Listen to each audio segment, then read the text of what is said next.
Time is precious, and so are our pets. So time with our pets is extra precious. That's why we started Dutch. Dutch provides 24/7 access to licensed vets, with unlimited virtual visits and follow-ups for up to 5 pets. You can message a vet at any time and schedule a video visit the same day. Our vets can even prescribe medication for many ailments, and shipping is always free. With Dutch, you'll get more time with your pets and year-round peace of mind when it comes to their vet care. My NICU baby is turning 16 this week, so I'm sharing 5 things I remember from having a baby in the NICU.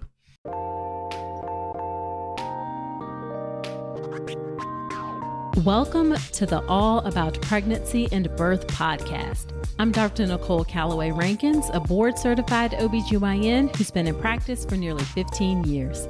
I've had the privilege of helping over 1,000 babies into this world, and I'm here to help you be calm, confident, and empowered to have a beautiful pregnancy and birth. Quick note, this podcast is for educational purposes only and is not a substitute for medical advice. Check out the full disclaimer at drnicolerankins.com/disclaimer. Now let's get to it.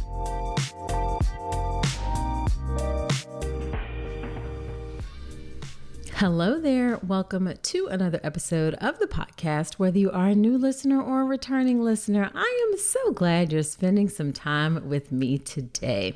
So in this quick short episode, I am sharing 5 things I remember from having a baby in the NICU.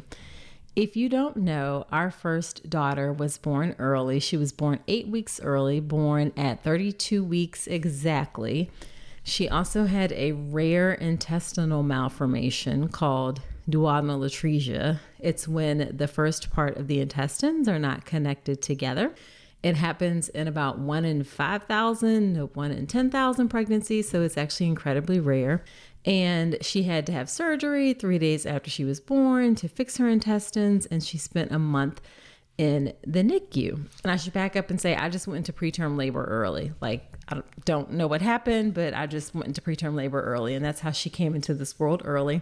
And again, she spent a month in the NICU. That was one of the most challenging times of my life for sure. And that's why I just want to share a few things about it. Now, to fast forward to this week, she turns 16 this week. Time truly does fly, and she's doing fantastic. She's a year ahead in school. She is a straight A student. The child has never seen a B in her life.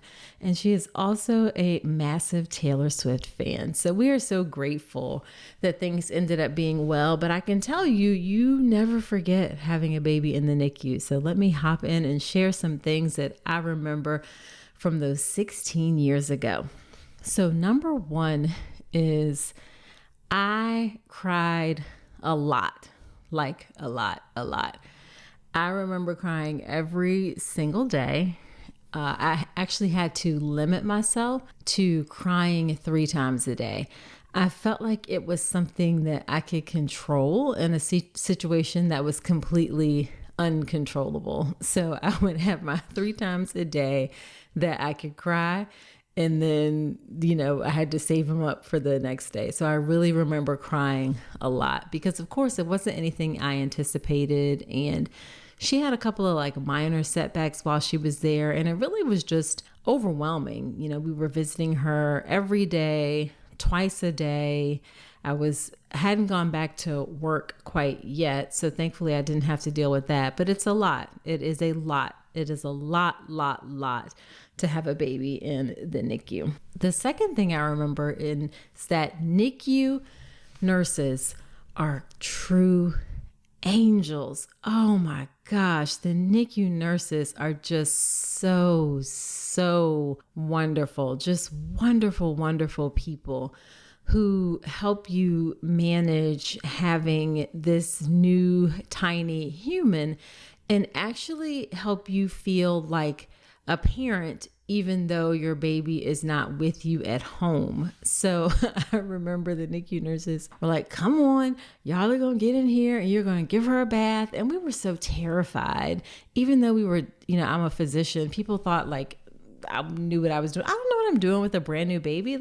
Like, I know how to deliver babies, but not to deal with the NICU baby. But the nurses would just like pull you right in, come on, let's change the diapers. Let's give her a bath. Let's do all these things to help you feel like a parent. They truly, truly are angels. And they are the ones who are there at the bedside with your baby most of the time. Those are the ones who you are going to get to know, who you are going to get to chat with while you are sitting there visiting your child. So I cannot say this enough. NICU nurses are angels. Let's talk about something most pregnant women aren't getting enough of: omega-3 DHA. The recommendation is over 200 milligrams a day, but less than 5% of pregnant women in the US meet that. That's one of the reasons I love Ritual's Essential Prenatal. It has 350 milligrams of vegan DHA, plus other key nutrients like methylated folate and choline to support baby's neural tube development. As an OBGYN, I appreciate that Ritual goes beyond the basics. The formula is science-backed, third-party tested for heavy metals and microbes, and every ingredient is traceable. And the delayed release design, it's gentle on the stomach, something that really matters, especially if there's trouble with nausea during pregnancy. You deserve to know exactly what you're putting into your body, especially when it comes to prenatal multivitamins. And with Ritual's dedication to traceable science and sourcing, you always will. See for yourself with 25% off your first month at ritual.com/Dr. Nicole. Start Ritual or add Essential Prenatal to your subscription today. That's ritual.com/Dr. Nicole for 25% off your first month. I remember lots of stories from the NICU nurses, but one in particular stands out. There was a nurse, she was from the Midwest, and somehow we got on the conversation of where she was from, and she just wanted everybody to know that you cannot tip a cow over. Like when you see movies and things where cows get tipped over, you can't tip over a cow. They're too heavy. It's not possible. All right. So the next thing I remember is that you really don't see the doctors very much at all. And these days it's actually mostly nurse practitioners, or often nurse practitioners, who are staffing the NICUs. The doctors are kind of backing up the nurse practitioners, and you really don't see them much at all. They come and they make rounds, and it's going to be once a day. And if you're not there, then you may never see the physician. You have to connect and get to see them, at the moments that they are there. And obviously that's not to say that they're not doing anything or they're not working, of course, but you really will not see the NICU doctors very much at all. It's really the NICU nurses who you see the most. Number 4, I remember that there was just a lot of just sitting around. Like, you're not really doing a whole lot except just sitting around. When babies are in the NICU, they are learning how to eat. They are learning how to maintain their temperature. They are learning how to breathe on their own. And those things a lot of it is just kind of sitting there and waiting. So you do a lot of just sitting around. Obviously, they let you hold your baby as much as you can, depending on what they're connected to or not connected to. But you're just kind of sitting around. It's a rather, gratefully pretty boring, just watching, waiting, feeding, growing. Like, that's what it is in the NICU, just a lot of sitting around. And you get an opportunity again to talk to the nurses and get to know them and things like that as well. But there's just tons of sitting around in the NICU. And then the final thing I will say is that I remember that it could have been a lot worse. Our daughter was in there, like I said, for a month, exactly 1 month to the day that she came home. But I remember in particular, there was a baby who was celebrating his first birthday in the NICU. He had been in the NICU for his entire life. And that was just so heartbreaking and challenging, and I just could not imagine. So I was grateful because I realized that it most certainly could have been a lot worse. And then I'll add one more thing that I'll say, reflecting back on my time from having a baby in the NICU, is that you will never forget what it is like to have your baby in the NICU, because it's just so different than what you anticipate for your baby's birth. But it does get easier.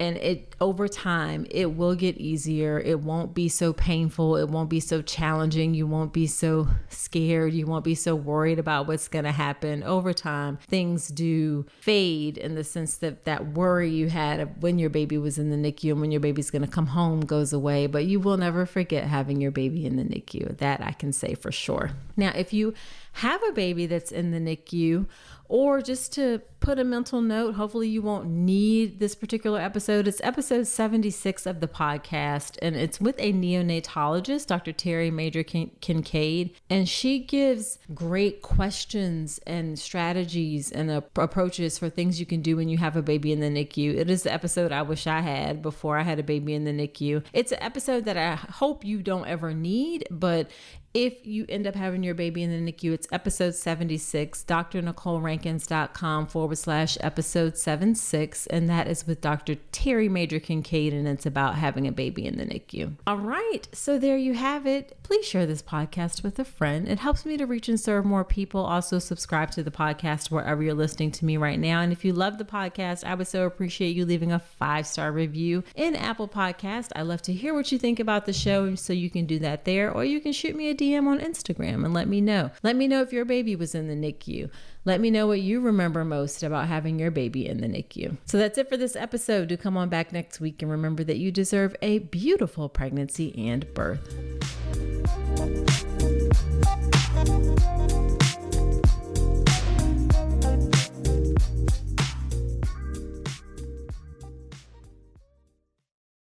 Time is precious, and so are our pets. So time with our pets is extra precious. That's why we started Dutch. Dutch provides 24/7 access to licensed vets with unlimited virtual visits and follow-ups for up to 5 pets. You can message a vet at any time and schedule a video visit the same day. Our vets can even prescribe medication for many ailments, and shipping is always free. With Dutch, you'll get more time with your pets and year-round peace of mind when it comes to their vet care.